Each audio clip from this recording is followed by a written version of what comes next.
Hello and welcome to the Deception Tips podcast, where you will learn amazing cues to detect deceit that will help you read people like never before. I'm your host, Spencer Kaufman. Let's get started. Hello and welcome to Deception Tip episode number 87. Last week we talked about a somewhat tough tip or concept to understand. However, I really hope that you will have had some time to kind of think about it, to ponder it. Maybe you've checked out the blog post for it, and also hopefully you've taken a look at the revised and expanded edition of the Deception Tips book or ebook, because that also has some more explanation of it there as well. Also, you can check out the video on YouTube if you'd like more information. Anyway, conceal and falsify is what we spoke of last week. We said that emotions are harder to falsify. Why? Because they are so many little tiny muscles on the face. So these emotions, these emotional expressions or expressions of emotion are harder to falsify. And they're easier to conceal because there's so many tiny muscles and this emotion just comes out like that. It's easier to conceal. You can put a smile over it. You could fake a yawn. You could cover your face or your mouth with your hand.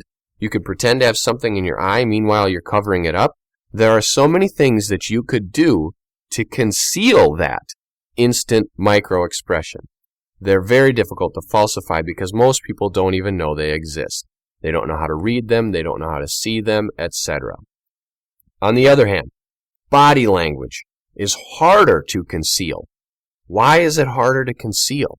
Well, because you don't know when it's coming out. Body language that is unconscious, truthful body language, is harder to conceal because generally, if you knew of it, you'd just stop it. You don't know it's being leaked because it's unconscious. So the conscious doesn't know it's happening. It's just slipping out there. And usually by the time the conscious figures it out, it's already gone. So it's harder to conceal. It's easier to falsify because you can simply fake it. If you want to pretend you're nervous, you could bite your lips. You could pace back and forth. You could bounce your legs. You could do all kinds of stuff. You want to pretend to be defensive and withholding and angry? Fold your arms, hunch your shoulders, put on a scrunched up face, and people might think that you're angry. It's easy to falsify body language because we know what it looks like. We know how our bodies move. We can move our arm without any issue. Our arms, our legs, our hands, our feet, they're easy to move. We control them every single day. The micro expressions on our face that are indicative of emotion, they are harder. Therefore, remember, emotion is harder to falsify and easier to conceal. Body language is harder to conceal and easier to falsify. So pay attention to that when you are in conversations with other people and start to notice the different signs and the different things on their body and think about whether or not it's genuine or if it's falsified. If it's falsified, now you may have a double lie going on. Not only are they lying about the body language or about whatever is going on, but they're also lying about whatever they're saying, so it's kind of a two-faced lie. Something to think about. Either way, today we have another deception tip. This one is similar. It is a general rule regarding conversation and lying. It's something that is taught to people. In essence, children are taught to lie. People are taught to lie.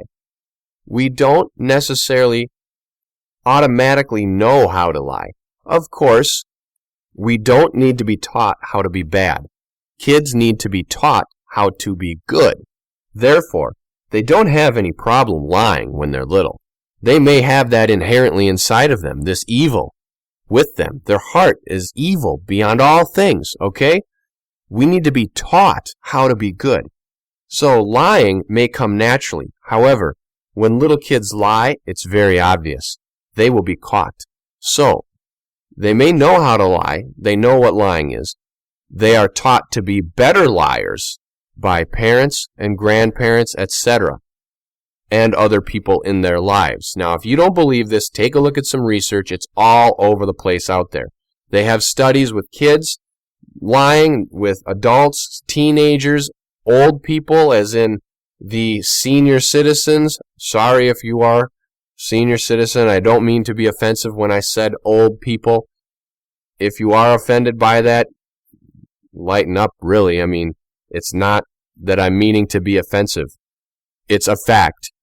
Young to old, we get better at lying as we age. You take a look at the studies. 70 years old, people are really good at lying compared to 7 years old. Google it and it will come up. Otherwise, you could take a look at my research paper or a guide to deception. All the research is documented in that book. So today, that's what we are going to be talking about are those display rules. Here it is, deception tip number 87. Display rules are taught and can produce harmless lies compared to malicious lies. Example, receiving an unwanted present. Here it is again, deception tip number 87. Display rules are taught and can produce harmless lies compared to malicious lies.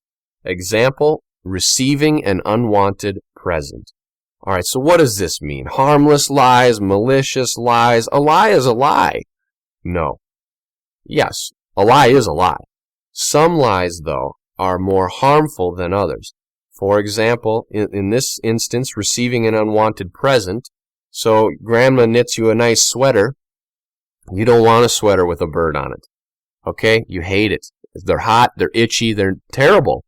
However, when your child receives that sweater, or when you receive that sweater, your parent tells you, now what do you say? Thank you, I really like it, Grandma. No, you just taught that child how to lie, or that parent just taught their kid how to lie. They learned how to be a better liar in that instance.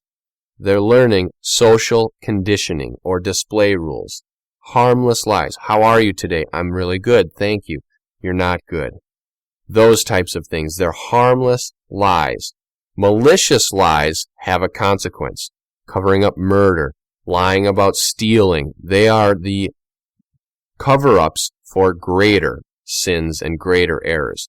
We're going to talk a lot more about this and about the differences and give you some examples coming up right after this. It doesn't take long to read, and it's filled with tips on detecting deception. It's Spencer Kaufman's Deception Tips ebook and contains over 100 cues to detecting deception. Available on Spencer Kaufman's website or any major retailer. Welcome back to Deception Tip number 87, where we are talking about display rules and how kids are brought up and are taught to become better liars through society, their parents, grandparents, and others around them. In addition, we have two kinds of lies that we were discussing, harmless lies and malicious lies. Now, if you've read a guide to deception, you will notice in there, maybe you remember, maybe you don't, but in there we talked about low-stake lies and high-stake lies. Low-stake lies are those polite or social lies. Those are exactly what we mean when I'm saying harmless lies. They really, if someone discovers what the lie is, the worst case scenario is embarrassment. You know, hey, you're right, I really don't like your haircut. I think it looks stupid. Or, you know, that shirt, your shirt was inside out, and I'm sorry, I said, yeah, you looked good, but I didn't want to embarrass you. Those types of things. The big consequence of those lies would be embarrassment. Or you may seem kind of like a jerk, or something like that, insensitive. However, these malicious lies, which are also high-stake lies, these are serious business. These types of lies are things like national security, life and death, spies or espionage people. They tell lies like these in order to save lives or get other people killed or do what they need to do, all for some greater cause or greater good. If you take a look at other high-stakes lies, might be things like in the movies or TV shows where people are lying about their whereabouts on murder investigations, or people who commit perjury or lie on the stand to the jury, or anything like that. Those are high stakes. These consequences are serious. People could die. People could end up in jail. Lives could be ruined. Blackmail, extortion, things like that.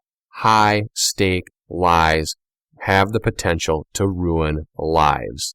If you get caught up in one of these, you are in for a world of hurt. Therefore, it's very important that you know how to read people and detect this deception so that if there's something like this going on around you, you can spot it immediately. And you can avoid all of those issues and all of those consequences, if possible.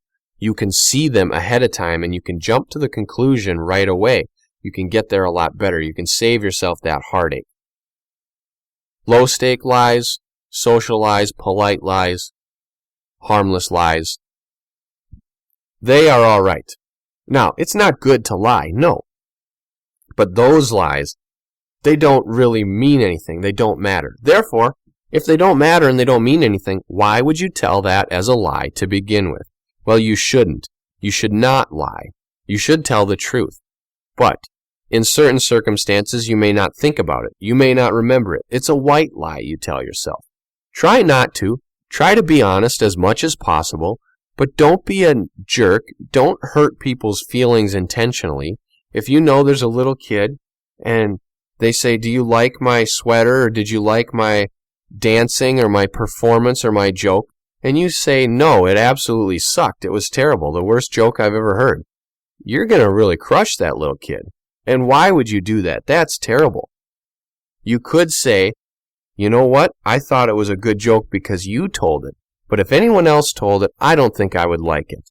Now you've been truthful. You don't like the joke, but you're not hurting their feelings. You need to be conscious of what you're saying and what you're talking about, because lying, if we all try to say the truth a little bit more, we tell the truth a little bit more, we're more conscious of these social or so-called white lies or harmless lies, this world could change. Then, when we notice these high-stake lies, we will be able to see these signs of deception all around us. One important thing to mention is that some people, they get so comfortable telling these white lies or these low-stake lies that they may not even exhibit signs of deception when they're told anymore, because it's become a natural part of them. It's almost like they're a pathological liar. However, pathological liars, they're one level up. They're a little bit to the extreme. They could probably tell high-stake lies without any ramification. Nothing. No problem. No issue. And those types of people are perfect in the espionage world because they can lie without any problem. And remember, lies are trained into people. And there's another perfect point for that.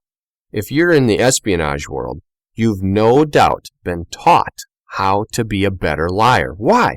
Because your life depends on it. And so do the lives of other people, those who you're protecting. You've been trained, coached, taught how to become a better liar, how not to exhibit these signs of stress, how to beat the polygraph, how to stop and inhibit these body language and this physiological emotion inside of you. Liars can be trained, and we know this because, as I said in that example, you teach your kids to lie when saying, how do you feel today? I'm good. Or do you like my haircut? Yes. Or how did you like that present? It was good. How is the food? It's great. You're not going to say, no, this food is nasty. That's not polite. So you're going to lie to be polite. They're taught to our children. They're taught everywhere those little lies. And as people get older, they're taught more and more. They get more and more experience. Therefore, they become better liars. You can start to notice all of these signs of deception if you pay attention to them on yourself and on others. I encourage you to continue to do so. Always pay attention. Keep learning. Never stop. Don't get rusty. You stay sharp or you get sloppy. Therefore, continue listening to Deception Tips Podcast. Also, go back and listen to the episodes again. This is episode number 87. That means 87 weeks ago you heard episode number 1. That's a long time ago. Do you remember it? Go back, listen to them again and again. Stay sharp. So I want to thank you for listening to this week's episode of the Deception Tips Podcast. I hope that you'll share it with your friends. Subscribe to the feed. Check out the Deception Tips videos, the blog, and take a look at the books I have available. And as always, tune in next week for a new Deception